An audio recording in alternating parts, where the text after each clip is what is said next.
Hello, this is your boy Miguel from the Mobile Mechanic 757. I've been doing this I joined the military in 1992 to present, and I'm not in the military anymore, but I've been working on cars for a long time, and I've been dealing with the general public.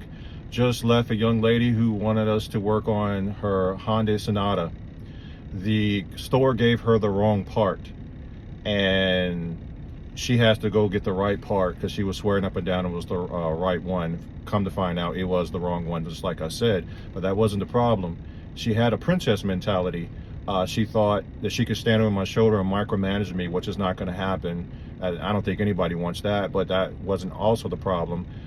She wanted me to come back later on and do the job, and I said I have other customers and I cannot do the other job in any shape, form, or way. My next availability will be on Monday, and this is a Saturday. And she started fussing up and down, talking about what she is not going to pay for. I'm not accommodating her, and I should do this and I should do that. I said, ma'am, I tell you what, we're going to cancel it. We're not going to do the job.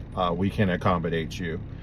We have other customers, and I cannot just drop them just because you want us to accommodate you, and you're sitting there arguing with me and talking down to me and what's acting superior for the whole entire time I was helping her. And she was talking down to me, saying it was the right part and it was the wrong part.